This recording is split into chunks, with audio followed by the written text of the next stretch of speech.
Ladies and gentlemen, aren't we live? Yes, and we've got sound. Aren't we live? We've got sound. Beautiful. Today we're going to talk about 3 different things that I think are pretty cool. We're going to talk about theme, how I go about choosing a theme and literally like practically breaking down a theme. We're going to talk about how I structure my adult animation pilots or any stories in general, actually. I'm just looking at my phone just to bring up the live so that I can monitor it from here. There it is. Okay, cool. So that's the second thing, theme, how I structure my stories, and let's see, can I put my phone there?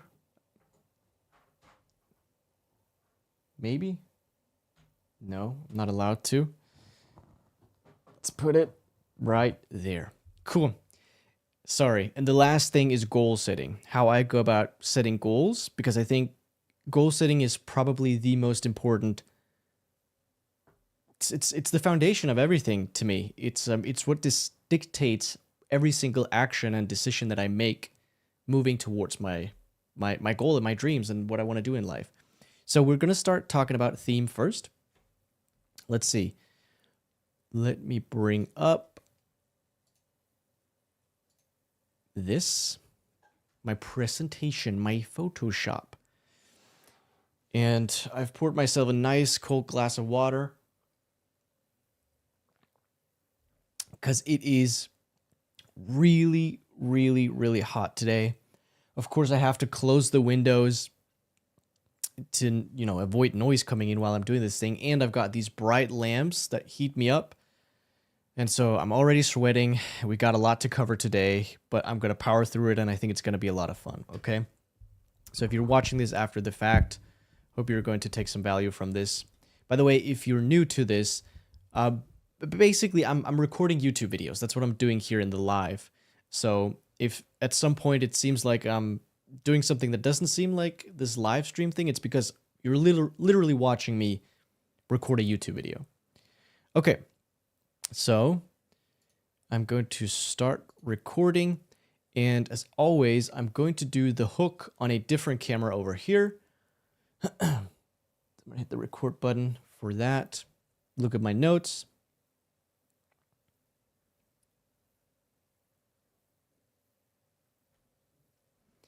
Okay.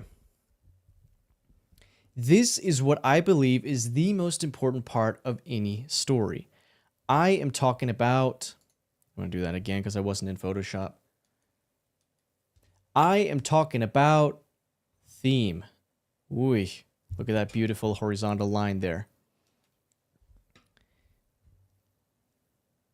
Today, I want to share with you how I think about choosing a theme for my stories, how I stopped struggling so much with it, and why I think theme might be the reason that a great theme might be the reason that some shows end up becoming giants like The Simpsons, South Park, or Rick and Morty. I'm going to do that one more time. Don't worry, we're not going to retake everything here. It's just I do these retakes for the hook because the hook and content tend to be really important. So I'm just going to do this one more time. Today, I want to share with you how I go about choosing a theme for my stories, how I stopped struggling so much with it, and why I think some shows benefit from a really great theme and why it might be the reason that they end up becoming giants like The Simpsons or South Park and Rick and Morty. By the way, if you're new to my channel, this is... Oh, did something happen to the recording? No, okay, we're good. By the way, if you're new to my content, my name is Patrick Will. I'm an ex-TikToker. I used to make comedy skits on TikTok. I built a following on there of 150,000 followers. And now I make adult animation like the one you see right here.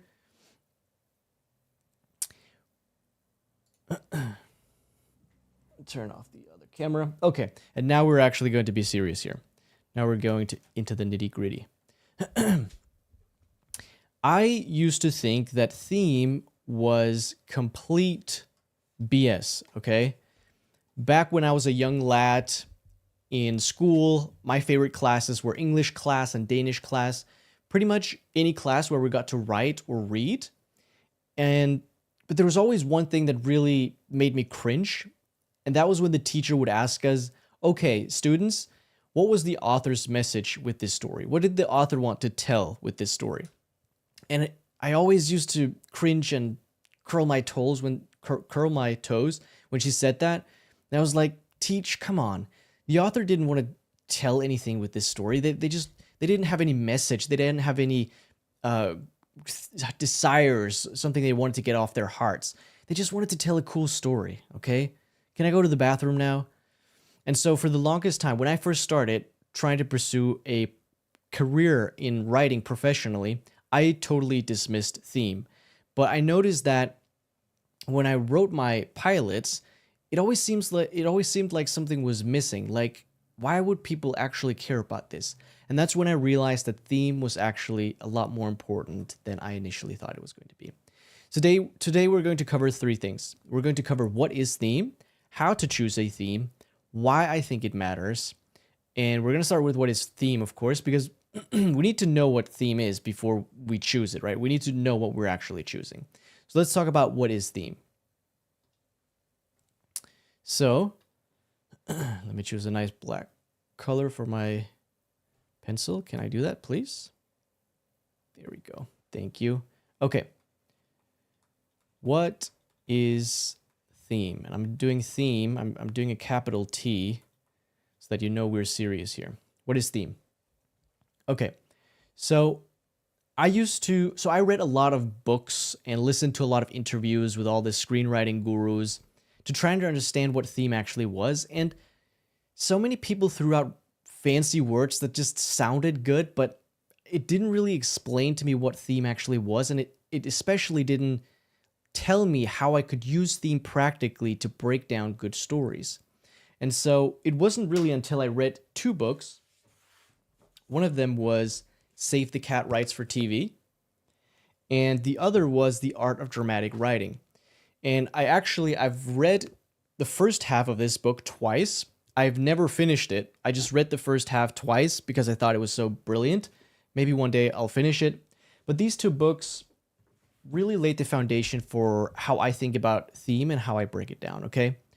But first and foremost, what most people told me theme was the message of the story. This, I think, is the most common thing that I heard. And while I don't necessarily agree, I think it's missing something, and it's also not very practical. Like, how can I use that to come up with great stories? I'd never really felt like I could. And so the other common one that I heard was that theme is topic or are the topics in your story, like love, friends, family, war, etc. Again, I just never really bought that. It's not very practical, and I don't know what to do with that information. So here's what I think theme is, or at least how I define it in a way that actually helps me write a story.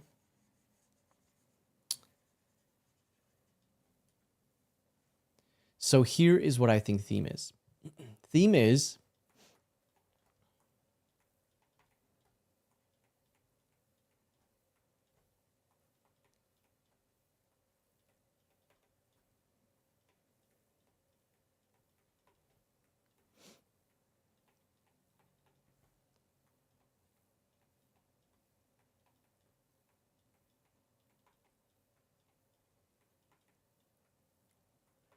okay, so theme equals the main lesson the main character must learn to achieve their goal. This is super practical to me. Why? Excuse me. Let's break it down. So let's look at an example. Let's say we have a story where the theme is humans are stronger together. So what would the main lesson be that the main character must learn if this is the theme? Did you pay attention? The lesson would be humans are stronger together. Right? Because the theme is the same thing as the lesson. So why is this practical?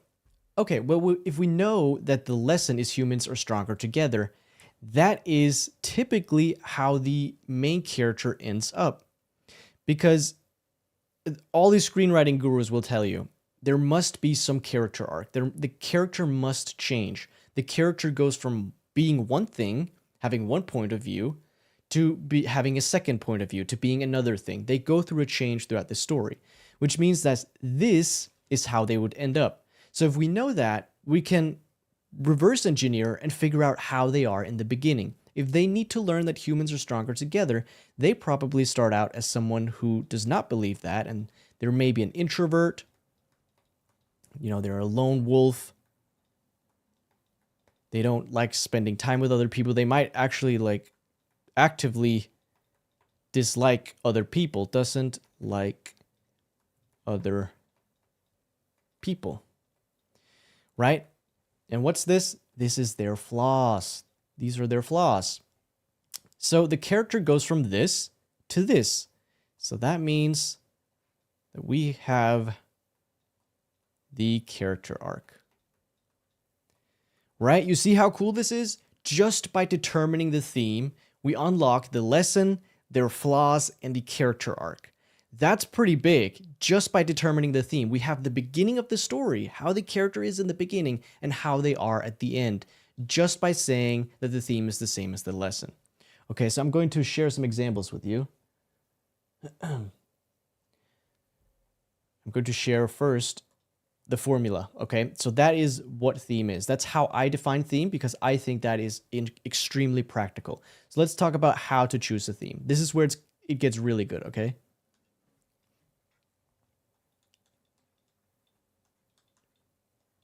Choose theme. Again, theme in capital with a capital T, so you know we're serious here.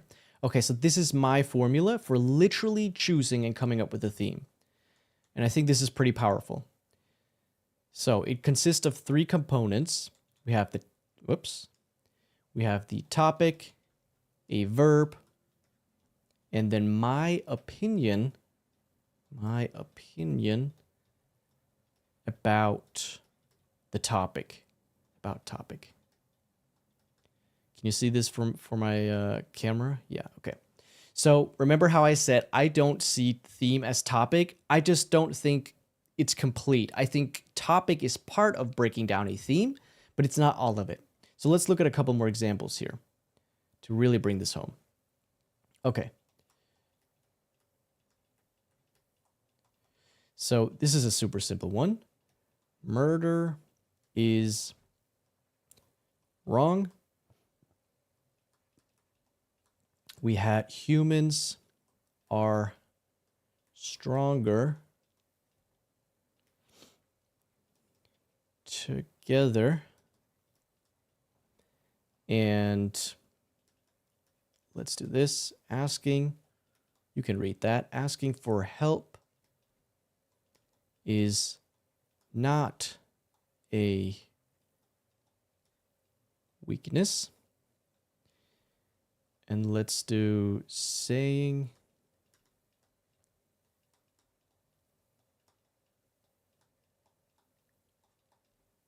this is a long one.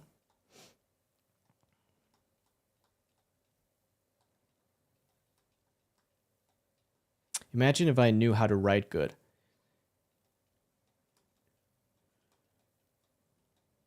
Okay, you can read this, right? Saying yes to everything means saying no to yourself. So let's break this down. Murder is a topic, is the verb, and wrong is my opinion about murder. Humans is the topic, are is the verb, and stronger together is my opinion about the topic, my opinion about humans. Asking for help is the topic, is the verb. Not a weakness is my opinion about the topic, asking for help. Saying yes to everything is the topic, means is the verb, and saying no to yourself is my opinion about saying yes to everything. You see how this works? Okay. So if I were to start all over, here's what I would do. Here's literally like actually what I would practically do to start using this formula for my stories and learn how to make these, how to do these. So what I would do and what I did do is that I wrote a list of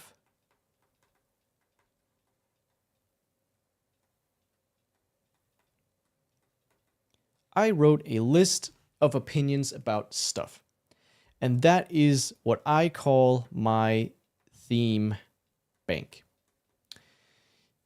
I wrote a list of stuff or opinions about stuff using this formula, okay? And so now I have a Google Docs document in my Google Drive that I call my theme bank, where I have written so many themes using this formula that I never run out of things to write about, because I just open this theme bank and I pick a theme, pick something to write about, and write about it.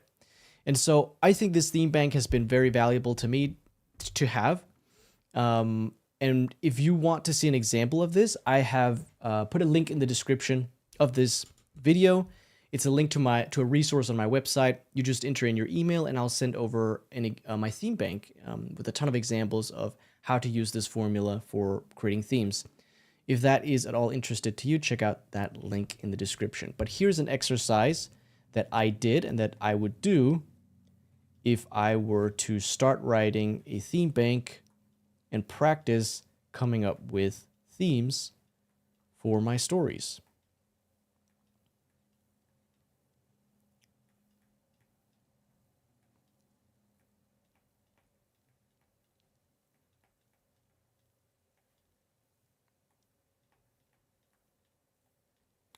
So this is a great exercise that I did. So looking at these formulas or these templates, what I could do is that I could write a bunch of different topics in the left blanks here, and then write my opinions about those topics in the right blanks. And I would already have 6 themes right there that I could write stories about.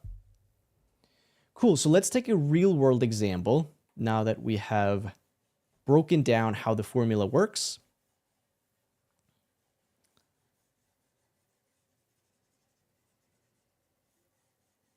There's something really satisfying about erasing all this stuff that I spent a lot of effort writing. Okay, so let's take an example from The Simpsons.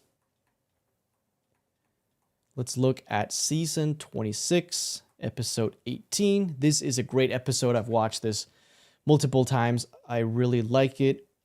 The jokes in here are genius and the story is pretty good too. So the main character in this episode, or in the A story at least, is Marge. And Marge's goal is to get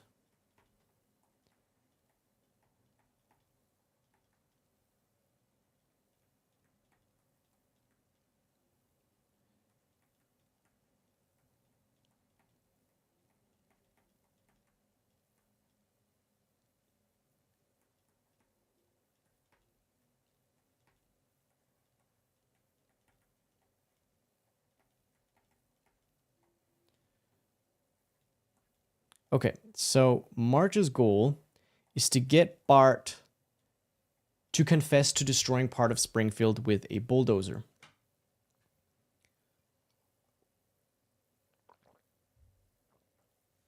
Because in this episode, Bart actually has destroyed part of Springfield with a bulldozer, but he won't, admit it, and Marge's goal is to try to get him to confess. So if that's the case, we could say that the theme is something along the lines of this.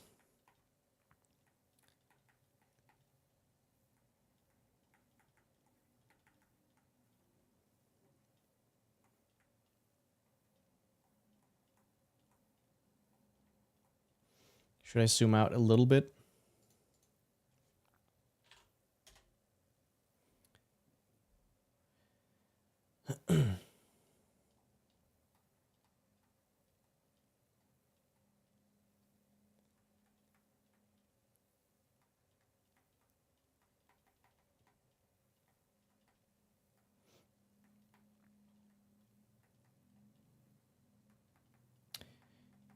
Okay.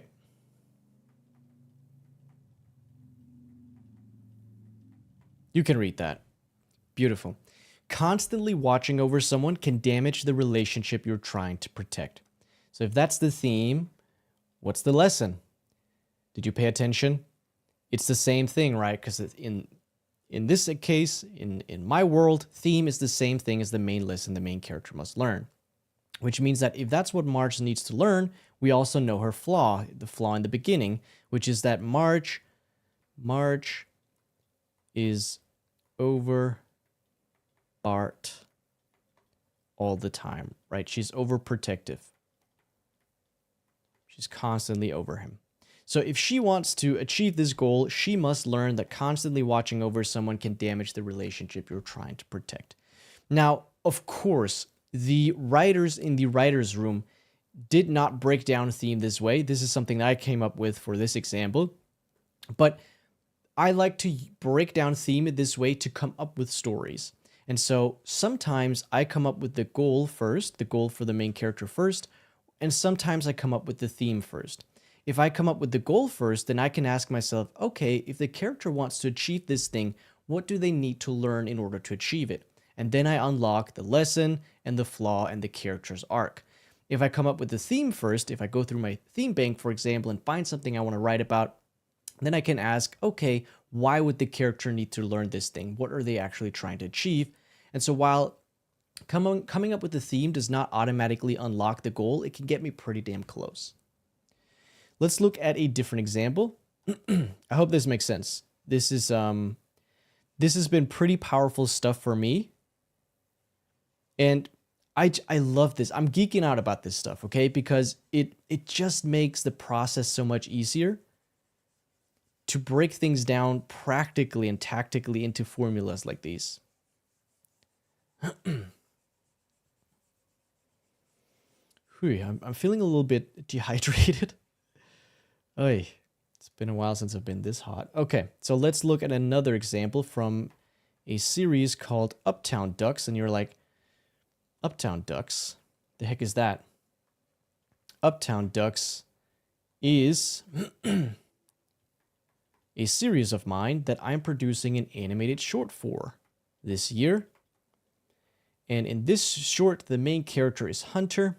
He's the daddy duck, and his goal is to get Sammy a girlfriend. So Hunter has a really fragile ego, and in the beginning of this short, Dixie and Penny, who are Hunter's daughter and wife, make fun of Hunter they claim that he has no idea what women want, and he does not understand women at all. And of course, that's a huge blow to his ego. And so he takes that as a challenge. And so he tries to get Sammy a girlfriend to prove that he knows what women wants. And so the theme of this short is the lesson that he must learn to achieve his goal.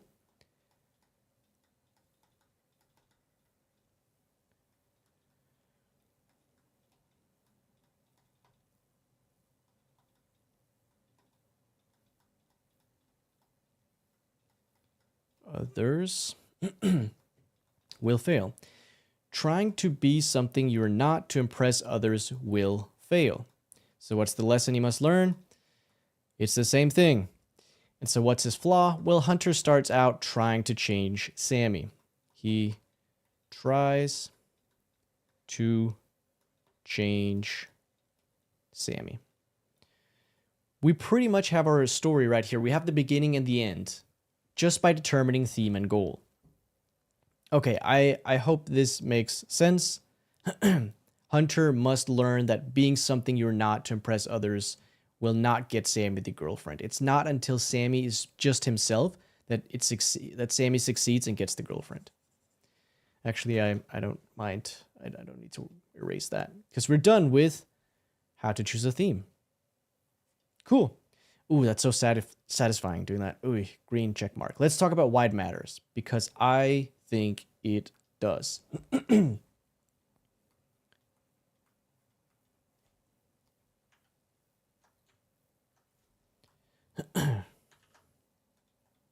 Why it matters. Underlined. Okay, so again, I think it's the foundation. How do you spell foundation? Foundation. This is choosing a theme is one of the first things that I do when I try to break story, because we unlock so many things: the character arc, the flaw, the lesson, right? Of course, which is also the character's need, and it's easier to unlock the goal for the character once I know those things. But it's my voice, right? So while yes, you could say that theme is the message of this story, it's not very practical to think of it that way, while although it is part of theme, because it's my opinions about things. It's my opinions about topics. I remember when I first started writing, I would listen to so many interviews of higher up people, and they would constantly talk about how they're looking for fresh new voices. And I just didn't understand what that meant. What does voice mean in writing? What I think it means is your point of view as a writer. Like, what's important to you? What do you want to talk about? And so that comes through once I have a very clear theme. So we talked about this already, but yeah, character arc, right? Which is, I think, huge. To unlock the character arc is a big part of unlocking the story. This is I won't go too much into detail about this, but it's easier to pitch. So we talked about choosing a theme for a script, but I like to base, when I develop shows, when I develop characters in my shows in the world, I like to base everything off of the central theme of the show, because then all of the characters feel less random, and it just becomes so much easier to pitch my shows and my ideas to people because they understand it better, right? Let's go back to the humans are stronger together example. If that's our theme, then all of our characters should probably be centered around that theme. So we might have a character who does not believe humans are stronger together. He's the lone wolf. He's the introverted guy who does not like other people. We can then have a character who does believe that and tries to get people together. We might have a third character who believes in it so much that they cannot not be with other people. They must always be with someone. They can't ever be alone. And so if I tie everything to the theme, it's just, it makes everything more connected and people just get it better. But maybe that's a talk for a different video. And then it creates meaning, right? Because you have the moral of the story, right? The message that we keep coming back to here. And it makes people care. There's a really interesting quote that I heard recently that I'll write here that really struck me I'll write it out for you here. In a world of AI, content, should there be a comma there? Grammar. Content is infinite.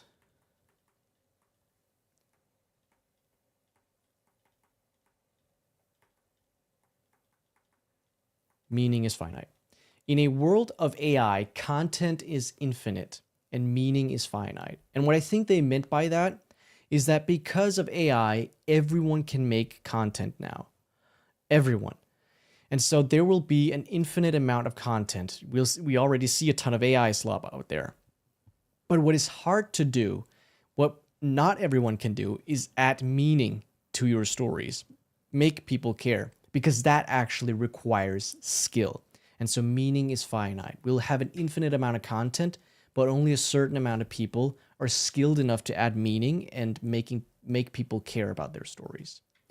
So that's what I'll leave you with here. I hope this was helpful. If you like this way of me breaking down how I literally, like, tactically and practically go about coming up with stories and writing and that sort of stuff, I made a video where I break down how I write jokes, and I think you might enjoy that one. So you can watch that one right here. All right, peace.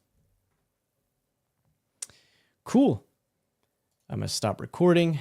I think I've earned a little bit of water here. Whew, you can't tell that I'm sweating, at least on the camera, can you? Ooh, I feel pretty dehydrated, I'm not going to lie. Okay.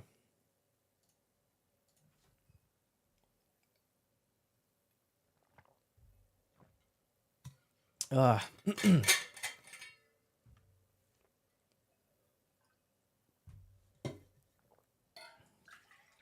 I'm just pouring myself another glass of water. I'm also... Oh, that sound. I hope you can't hear that. My stainless steel water bottle.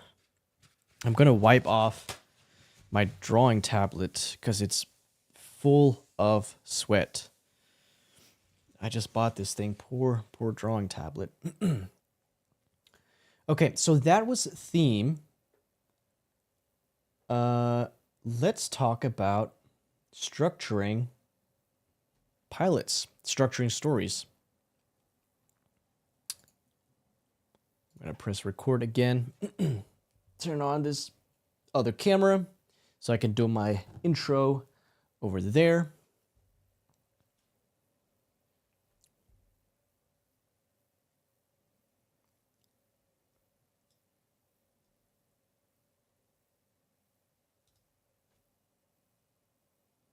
Okay.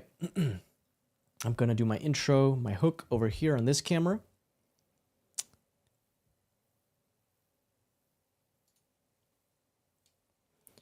This is so awkwardly centered. Okay.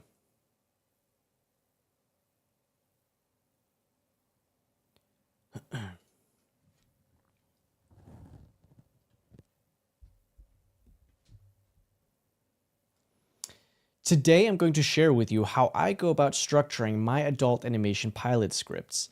I specialize in adult animation, but this is also the same structure that I've used to write some of the live action scripts that I wrote. I'm going to try that one more time. Today, I'm going to share with you how I go about structuring my adult animation pilot scripts. I specialize in adult animation, but this is also the structure that I've used to write my live action scripts, my shorts, and also scripts for existing shows, spec scripts for The Simpsons and Family Guy. So not only just original pilots either. So if you don't write adult animation, this could also apply to you. By the way, if you're new to my channel, my name is Patrick Will. I'm an ex-TikToker. I used to make comedy skits on TikTok. Now I create... This camera distracted me. By the way, if you're new to my channel, my name is Patrick Will. I'm an ex-TikToker. Good thing this isn't live, huh? Oi. I'm gonna get this intro right. Don't you worry. I will do it. If it costs me my life. By the way, if you're new to my channel, my name is Patrick Will. I am an ex-TikTok. I can't get this right. By the way, if you're new to my channel, my name is Patrick Will. I am an ex-TikToker. I used to make TikTok. Whoa. It's the heat. I swear. I'm not. Okay. One more time. By the way, if you're new to my channel, my name is Patrick Will. I am an ex-TikToker. I used to make comedy skits on TikTok and build an audience of 150,000 followers. Now I write and produce adult animation, like the one you see right here. I've written about a dozen pilot scripts and produced just about a dozen animations as well, and had a couple of pitch meetings. And I'm making these YouTube videos to share everything that I've learned along the way to hopefully save you the many headaches and the thousands of hours that I've spent trying to understand and learn these things. Sounds fair? Okay, cool. Let's rock and roll. Okay. It's important to get the intro right, okay? I hope you cringed as much as I did. Okay.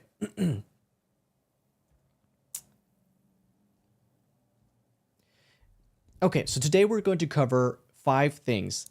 Dan Harmon's story circle, my story circle, the what, why, what now the what, why, what, how framework, 3-act structure, and then we're going to break a story together. Okay, so let's start with Dan Harmon's story circle. So I will very briefly go over this because there are a lot of good videos. Dan Harmon's story circle. Who would have thought that it's hard to talk and write at the same time? So there are a lot of really good YouTube videos out there that break down how Dan Harmon's story circle work, and I'll let you check out those instead. But let's really quickly go over this. And the reason I'm including this is because my story circle is based on Dan Harmon's. So he has 8 beats in his stories. Let me look at my notes to make sure I'm getting this right. You need go search,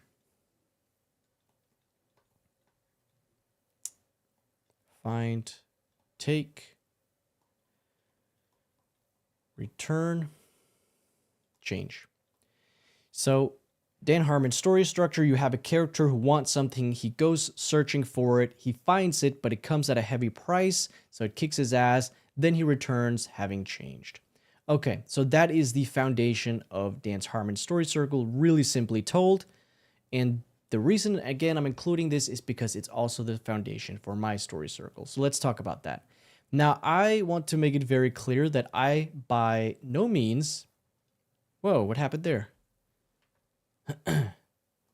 I, by no means, think that I am a better storyteller than Dan Harmon, and I'm by no means claiming that my story circle is better than Dan Harmon's, but I made a few changes in order for it to make more sense to me, and I added something additional to the story circle to make it easier for me to break story. But it's almost pretty much the same, okay? So let's take a look at it. So we have a character introduction. We have the inciting incident. Incident. This is how you spell it, right? Oy, I think so. We have the threshold. Threshold. Let me write that a little bit better. Threshold. We have a beat that I call trying something new. Then he finds it.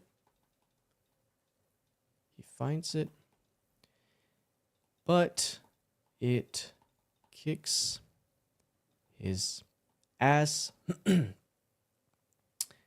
But he bites back. And then he's changed. Okay, so we have a character with a problem. Something happens that makes the character realize I have to do something about the problem. He actually takes action and decides to go on this adventure. He tries a bunch of things. None of it works until he tries something new. That does work, and he finds it. This is the false victory.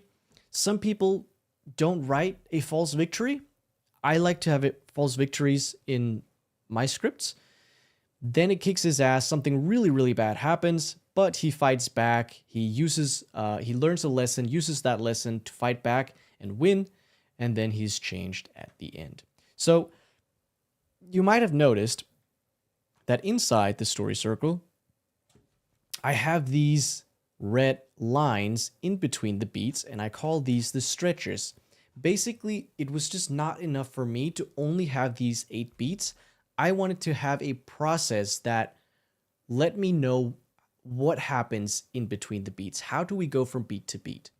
And so let's go through these. So I call the first stretch setup 1. And this is where we show the problem. Whoops, let me write that better. Problem. Then we have setup 2. This is where we tell the problem. And this is where need,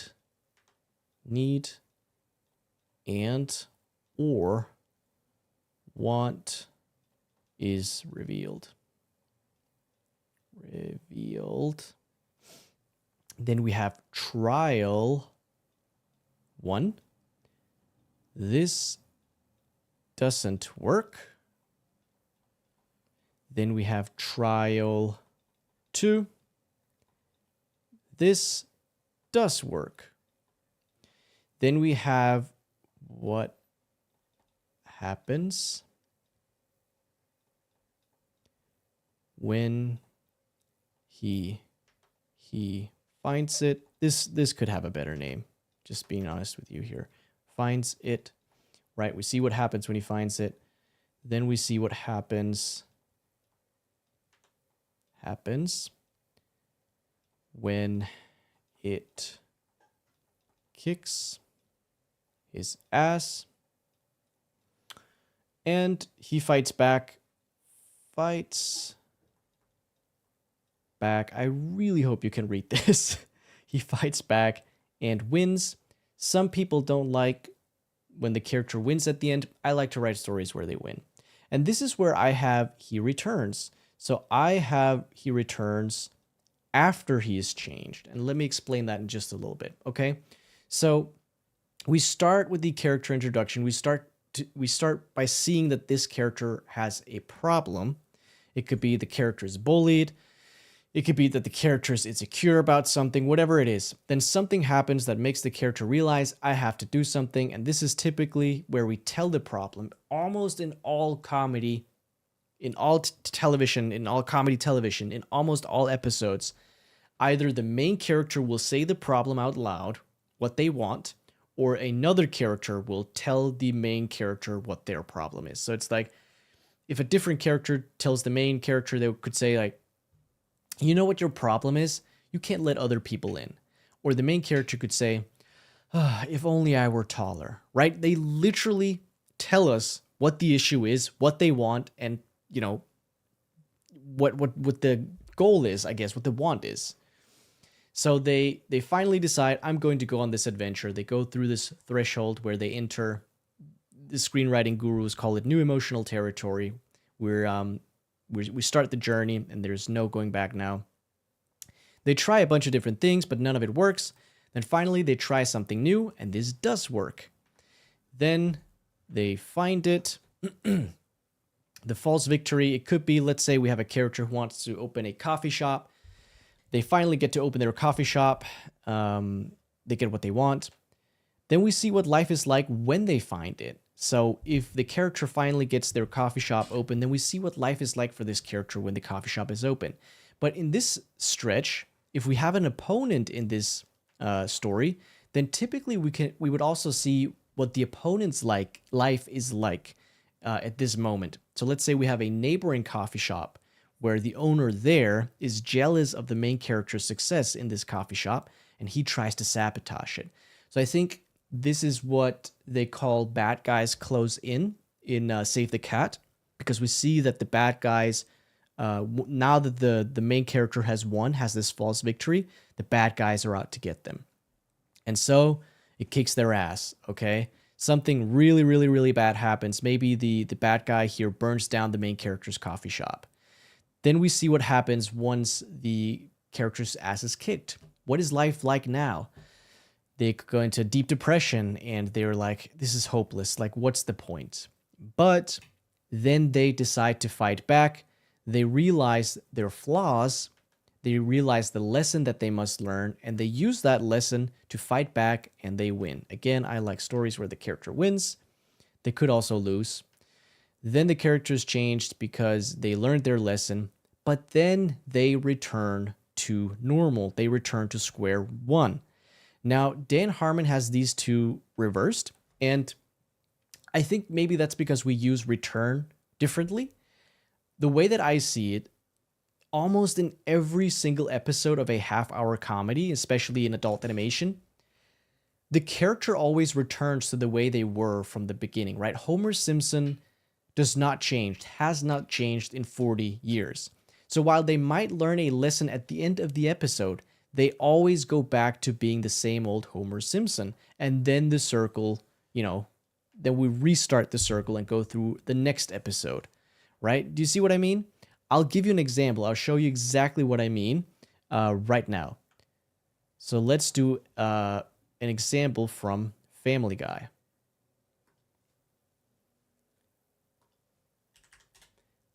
All right. Family Guy. Let's do season 1, episode 1. I really like this episode. This is a great episode. I mean, obviously, Seth did an amazing job here. Should I zoom out just a tiny bit more? Okay. So the character introduction is, we see that Peter is being irresponsible. That's not how you spell irresponsible. Irresponsible. So because of that, Peter is fired. Peter is irresponsible because he goes to a stack party, gets really drunk, and because of that, he's not able to work the next day, and he gets fired because of it. And so Peter needs to look for a new job. Looks for new job. He tries a bunch of different things. None of it works until Peter applies for welfare. And he gets it. Okay, not only does he get it, he gets $150,000 a week by mistake. By mistake. Oy, that's ugly writing. I could do better than that. Come on, Patrick. Apply yourself. By mistake from welfare. Okay. But it kicks his ass because Lois finds out. By the way, Peter has kept this secret from Lois. He has not told her that he was fired. He did not tell her he's looking for a new job, and he did not tell her that he applied for welfare, and he certainly did not tell her that he's getting $150,000 a week by mistake from welfare. Not only that, it actually kicks his ass twice because Peter is arrested for welfare fraud. For welfare fraud. But, so Peter goes to court and tries to fight it. Peter goes to court, right? He apologizes, apologizes, and learns lesson. So, I prefer stories where the character uses the lesson that he's learned to fight back and win. Peter does apologize and learns his lesson, but the way that he actually wins and gets out of court is Stewie has a mind control device that he uses on the judge to get Peter off the hook, basically. So Peter does learn his lesson and apologizes, tries to use it to fight back, but the reason he wins is because of Stewie's mind control device. It's a small detail, but I would have preferred, a story where the character wins because of using the lesson, essentially. And then he returns to being irresponsible Peter, because literally in the tag of this episode, the last few minutes, Peter discusses with the family how else he can make money now that, they're off the hook and all this welfare stuff is over. Peter says, what if we do, I think he says, insurance fraud? And then he knocks himself in the head with a bat and passes out. I believe that's how it happens, which lets us know Peter is back to being stupid and irresponsible, which means, yes, he did learn his lesson, but we see that everything he's still the same Peter. And then the circle continues, right? The circle restarts, and we go back in the next episode to going through all of these beats, right? I hope this makes sense. Cool. So that was my story circle. Whew. That was a long segment. Let's talk about the what, why, what, how framework. This is really cool. This is my favorite part of what we're going to talk about today, okay? What, why, what, how. What is he talking about? What, how, what? So this is a framework that I use to come up with stories and break story. And this is something I've used since day one, and I'm kind of surprised that it still holds up, because this was something I came up with, as I said, from day one.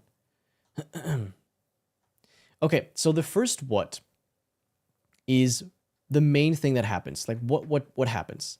The main thing that happens, the main thing that the main character does. What happens? This is what it's about. So when someone asks, hey, did you see that episode of blank? What's it about?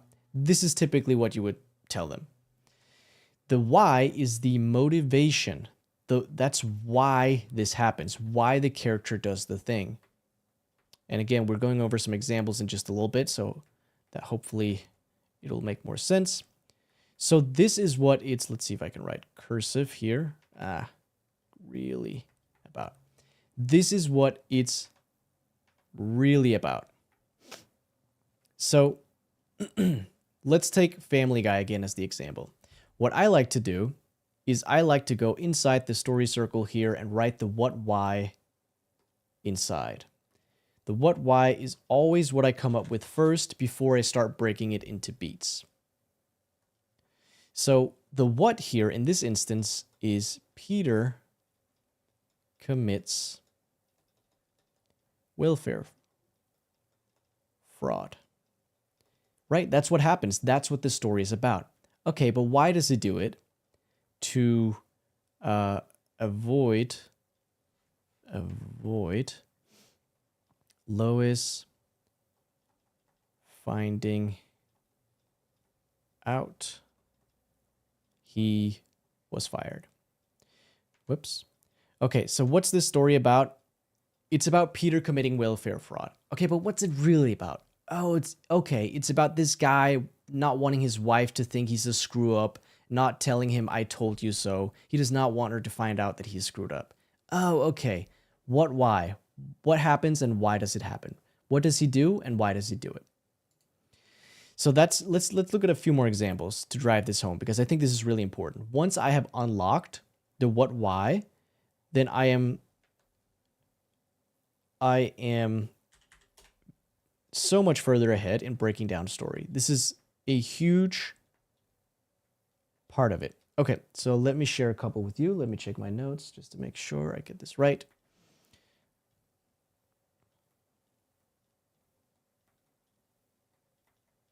And have some water.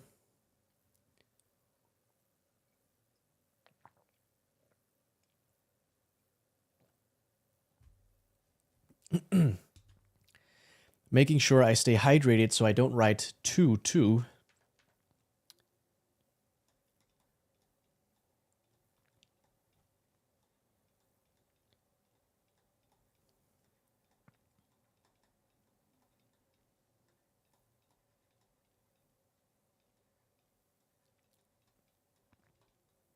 Oh, can I fit this here? On Earth. Good enough. Simon goes to the moon because he feels underappreciated on Earth.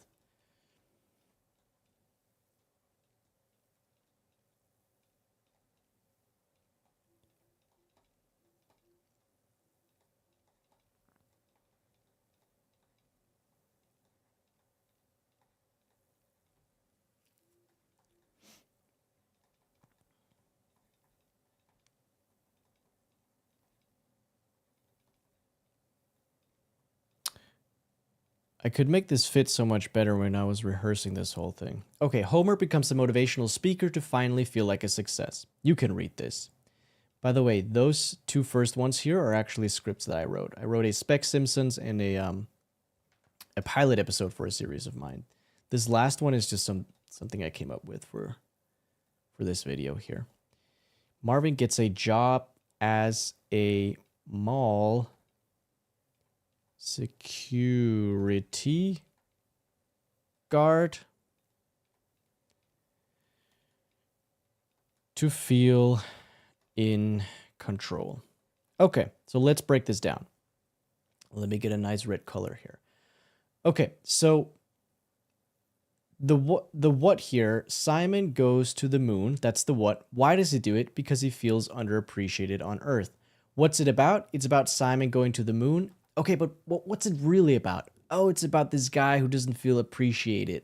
So he goes to the moon to escape his life on Earth. He wants to, start anew probably. Oh, okay.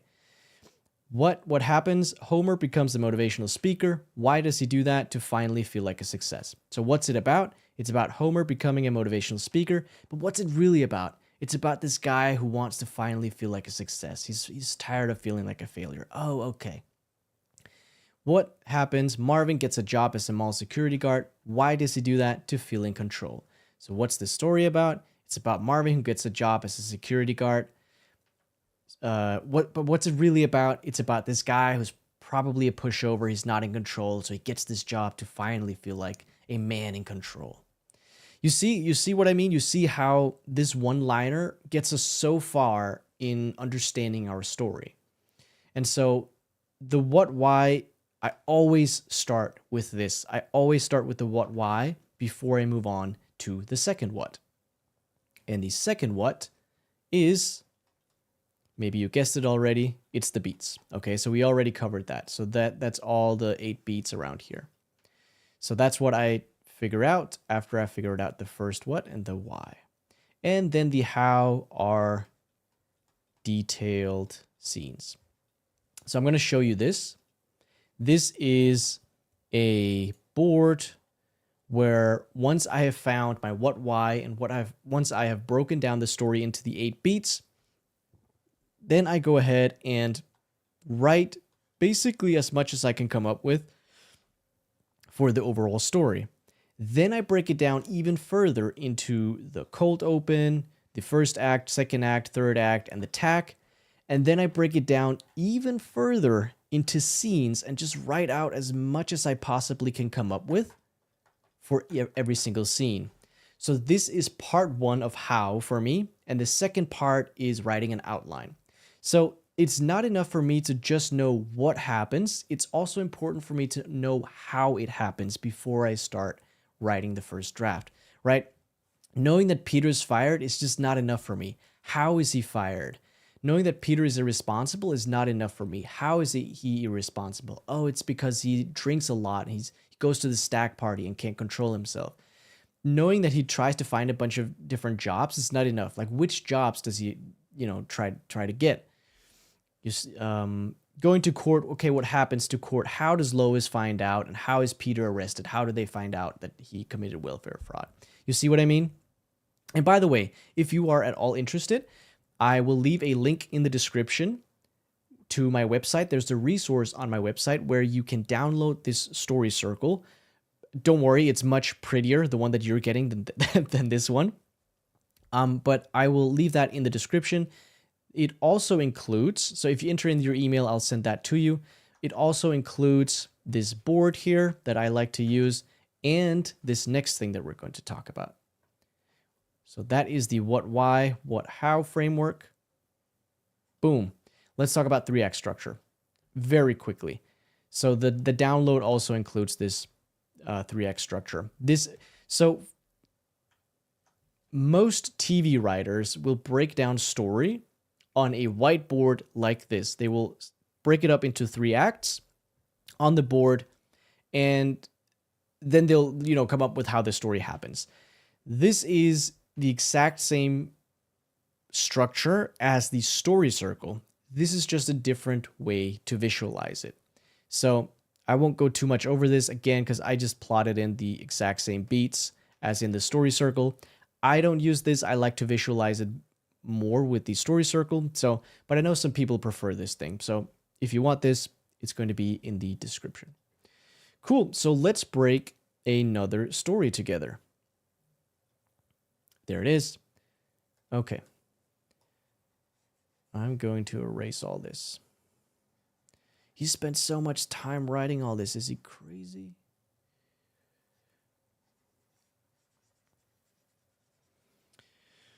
Whew, this gives me a nice little chance to catch my breath.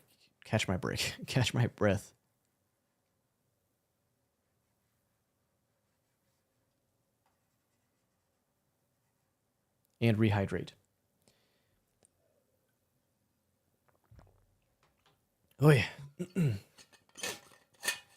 Let me pour myself another cup of water.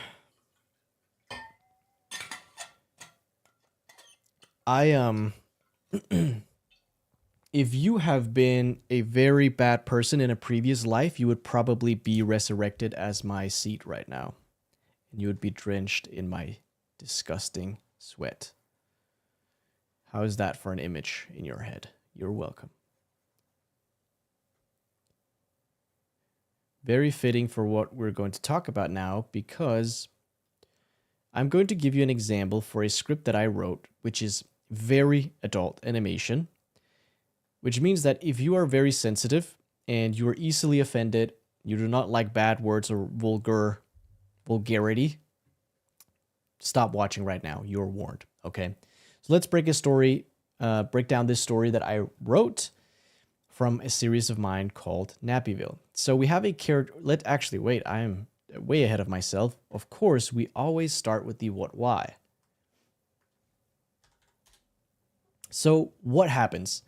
Simon takes steroids. Why does he do that? To impress a girl. Okay, so what's this story about? It's about Simon taking steroids. Okay, but what's it really about? It's about this guy trying to impress a girl. He feels skinny, he's insecure, he thinks the only way to impress her is to become big and strong. Okay, so that's our what, why. Let us look at the beats for this story. Let's break it down. So Simon is insecure, a virgin, and has a headache. He has a lot of problems, this guy. That's not how you spell headache. Headache. Okay, so he goes to the doctor, and the doctor tells him, he needs to get laid to cure headache. This is adult animation, guys, okay? Everyone are crazy. People are out of their minds. Can you read that? Okay. So Simon needs to get laid. He doesn't really know what to do until he sees a really muscular guy, and now Simon believes that Simon must get muscular in order to get laid. So that's his goal, muscular. He tries a bunch of different things. We can probably imagine that Simon goes to the gym, tries to get muscular that way. He drinks a lot of protein shakes, eats a lot of protein bars, but nothing seems to be working until Simon takes steroids. I have noticed an observation is that the first what is almost always the same as this beat. Some people also call this section the movie poster moment or the fun and games. And typically somewhere within this lies the first what. That's just an observation that I've made. Okay, so he takes steroids and he finds it. He gets what he wants. So girl wants to have sex with him. Pretty cool. But Simon's penis no longer works because of steroids. Talk about irony, right? Simon takes steroids in the first place to get this girl to have sex with him, but now his penis is not working because of the steroids. Too bad. Okay, so there's a character in this show called Louisville. He is a scientist, and he has an antidote. Louisville has antidote. Simon tries to get it. He learns his lesson that he should probably not take steroids to impress people anymore, and he returns to the insecure virgin self with the headache at the end. That's it. After this, I would go to the how. I would break it down on the board and break it into the outline, and then I would write a first draft. So this is literally my process for breaking story. I hope this was helpful. Part of my process for coming up with stories is also finding a theme. And so if you want to know how I go about finding themes, I made a video about that, and you can check that out right here. All right, take it easy. Peace. Woo. Okay. 2 out of 3. Whew. I feel like I'm not sweating as much anymore. All right. Let me close these tabs in Photoshop. Get ready for the last thing that we're going to talk about today, which is goal setting, which I've been looking forward to talk about because I said this at the beginning of the stream. I think this is important. This is nice. This is very, very nice.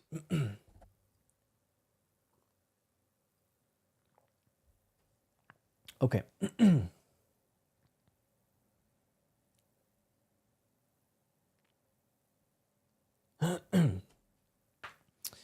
So let me turn on this second camera.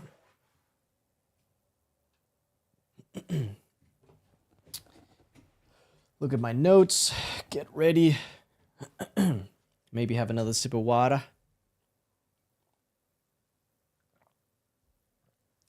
Before we do this thing. Whew.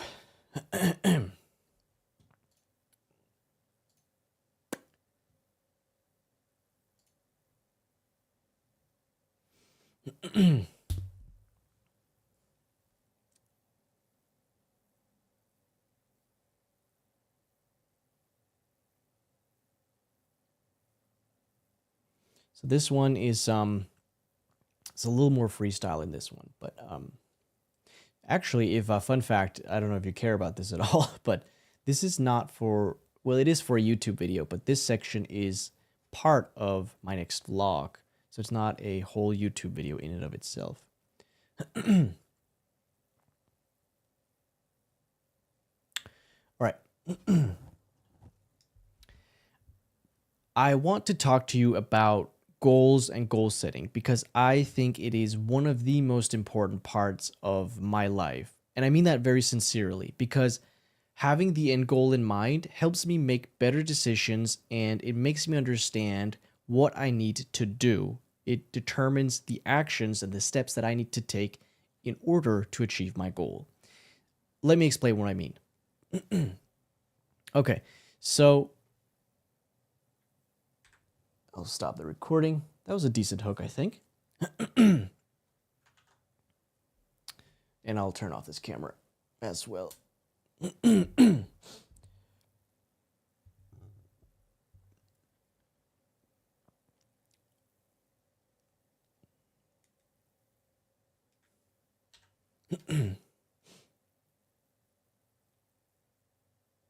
Okay, so if you look at a TV series, at least a serialized series, you will notice that there are typically, let me try that one more time.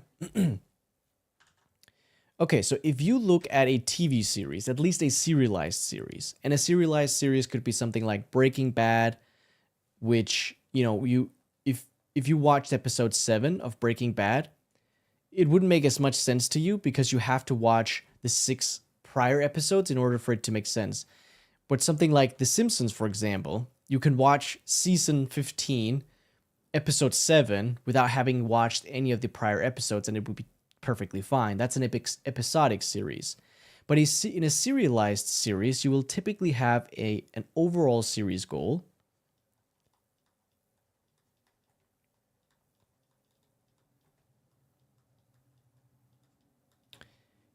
And a season goal.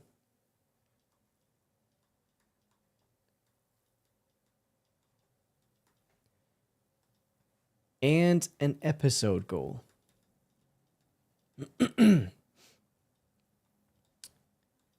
So if we do take Breaking Bad, for example,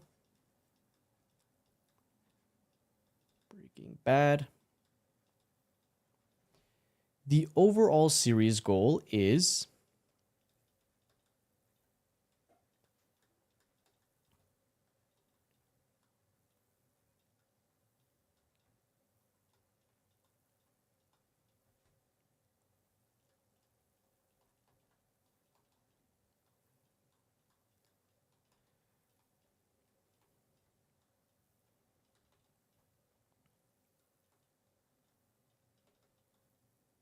Whoops.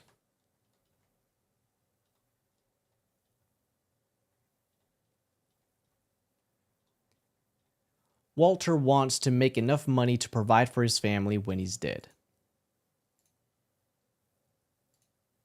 And the season goal, one of the seasons, the goal is to kill Gus Fring. Gus Fring is one of these big drug kingpins who is a serious threat to Walter and his family. And in one of the episodes, let's just take an example here. One of the episodes, Walter's goal is to get Jesse to come back to cooking meth. So we can see that achieving the episode goal is going to help us achieve the season goal.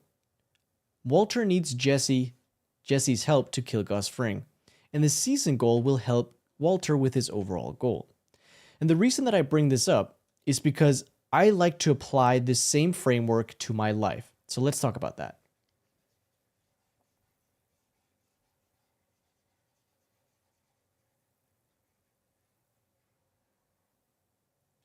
Ooh.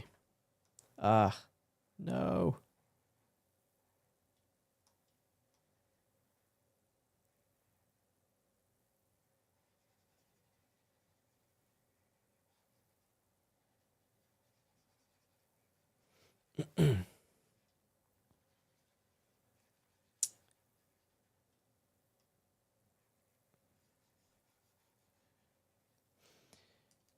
So the way that I structure these vlogs is kind of the same way that I structure my life, because at least the goal with these vlogs is to give a snippet of my journey and my process. So they should be kind of the same. And so my overall series goal, my overall goal in life is to create a full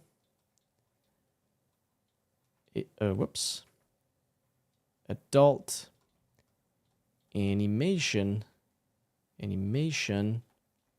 series.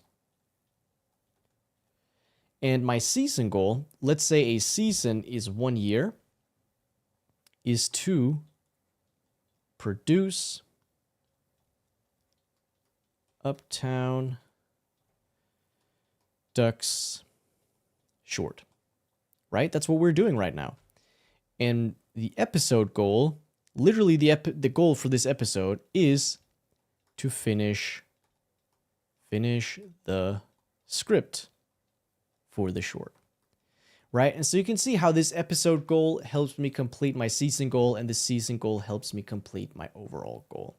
And the reason that I bring this up is because I really like to backwards engineer.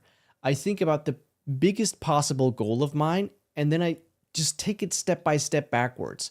In order to achieve this thing, what would be some of my season goals? And in order to achieve my season goals, what would be some of my episode goals? So this is really simply put, and let's break it down a little bit further, okay?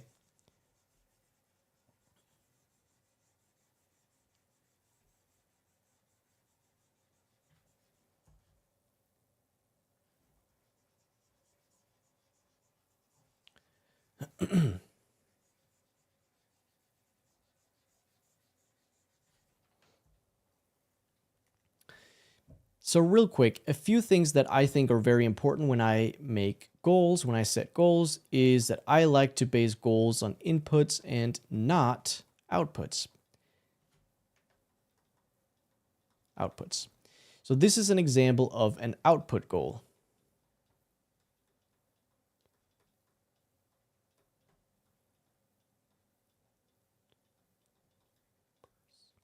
$100,000 YouTube subscribers. And this is an example of an input goal. 1,000 YouTube videos. There we go. I know how to spell. Now, the 100,000 YouTube subscribers is an output goal because I am not in control of this. I have some control over it, but ultimately there are a lot of factors that I can't control. But creating 1,000 YouTube videos, unless I am stranded on a deserted island with no camera, this is 100% in my control. There's nothing that can stop me from doing this. And so the reason that I like to base goals on inputs instead of outputs is because it lets me know exactly what I need to do. Having a goal that says 100,000 YouTube subscribers does not let me know what I need to do. It does not provide the answers, the steps, the guide that I need in order to achieve my goals. Now, I will say I do have output goals, okay? And I don't think it's wrong. But every time I have an output goal, I always have corresponding or complementary input goals. So for example, if I have this goal, then I could have an adjacent goal, which is creating 100,000 YouTube videos. Because my hypothesis is that if I do this, then I will get this. So I don't think an output goal is strong enough on its own because it does not provide any actionable steps for me to take. But input goals do. They let me know exactly what I need to do. And I'm 100% in control of them, which is pretty cool.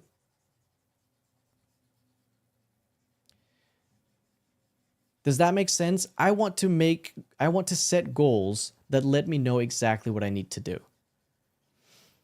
Let me wipe my drawing tablet real quick. I didn't do that by the end of the other video that we made. Okay, so this next part is crucial, I think, for setting goals. The more specific, the better. Let me underline that with my steady hand. Okay, so let's say my goal is to become a writer. That is a very, very vague goal. It does not tell me what I need to do. Do I need to write comic books? Do I need to write screenplays? Do I need to write a novel? What do I need to do to become a writer? So let's make it more specific. Let's say my goal is to become a screenwriter. Okay, at least that's a little more specific. Now I know that I have to write for screen. It could be pilots, it could be a short, it could be a feature. Let's make it even more specific. Let's say it's a TV writer. Okay, now we narrow it down even further. Let's go even more specific and let's say comedy TV writer. Okay, we can go even more specific and say animation comedy. That's not how you spell comedy. I know how to spell. Don't you doubt me. We can go even further and say adult animation. Adult animation. Animation. Now, comedy is typically implied in adult animation, but let's just write it out anyway. Adult animation comedy TV writer. Right? Do you think I would write a romance novel if this is what I wanted to do? No. That's why the more specific we go, the more clear it becomes what I need to do.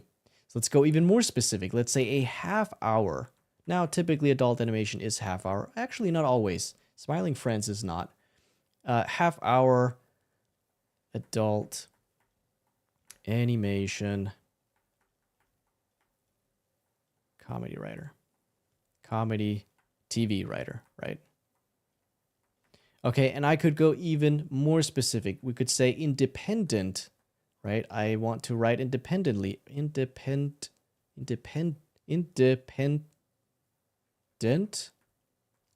Is this right? Independently? Oh, okay, I think so.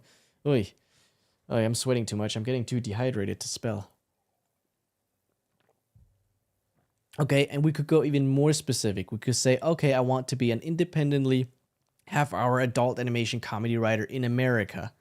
Or even more specific, in Los Angeles. Angeles.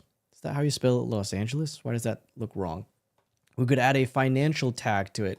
Who makes $1 million a year if you are a high achiever?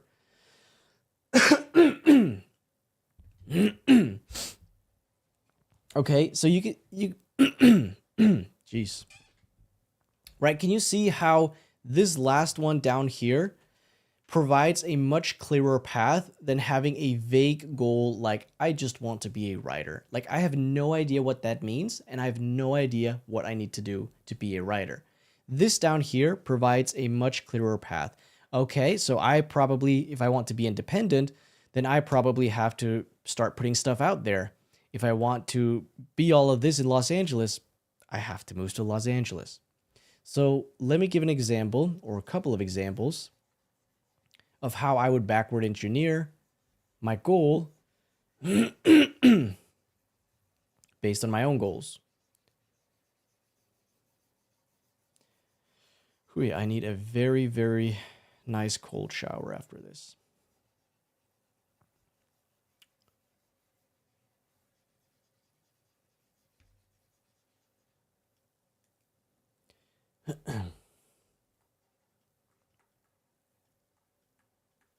Okay, so again, my overall goal is to create a full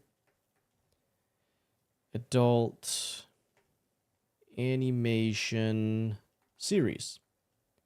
And just to be more specific, I'm going to put independent in here.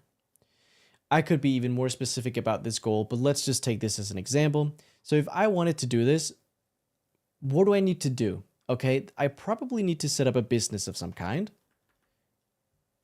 Business, because I need to make some money. And in order to do that, I need to start an LLC. I need to figure out how I process money. I need to figure out how to sell, how to hire people, right? So there's all these activities under business, all these things that I need to do. If I wanted to do this independently, I'd probably build an audience, right? So underneath that, there's making content. And underneath that, there's like YouTube content, LinkedIn content. Underneath YouTube content, there's long format, short format, live format. And engage with the community. For example, if I wanted to build an audience, I should probably know how to write and produce if I want to write and produce and create a full adult animation series. So underneath that, I need to write scripts, I need to produce stuff, probably need to talk to experts, read books on how to do these things. I should probably also build a network. So that's going to coffee meetings, reaching out to people, sending network requests on LinkedIn, right? And so this is just a really quick example to show you how I think about backwards engineering from here. So if my goal is to create a full adult animation series, let's break it down into components. I need to do this, this, this, and this. Okay, so within those components, I need to do this, this, this, and this. And within those, I need to do this, this, and this. Having the end in mind, having a very specific end goal, to me, is so huge. It determines my actions. It determines what I need to work on. It makes it easier for me to make decisions. And I've said this before, but I have this decision-making framework that is, does this decision take me further away or further toward my goals? I can only know that if I know what my goals are and if they are as specific as possible. Cool.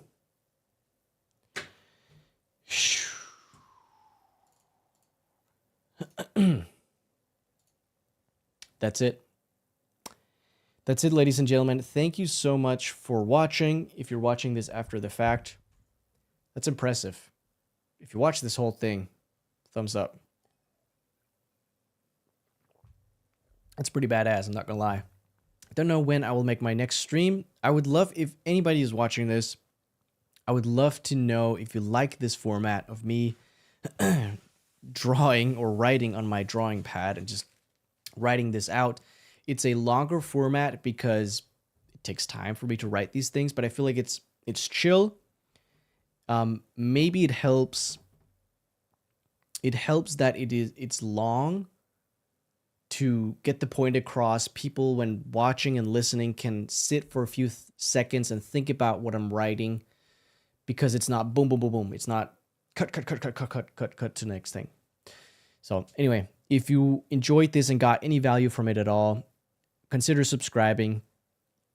We have a goal on this channel that if we hit 500 subscribers by the end of the year, I will pick 3 of you and read one of your scripts and give you honest feedback on it.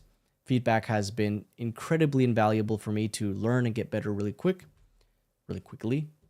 And so if that's something you're interested in, hit that subscribe button. That's it. Appreciate you. See you in the next video or live. All right. Peace.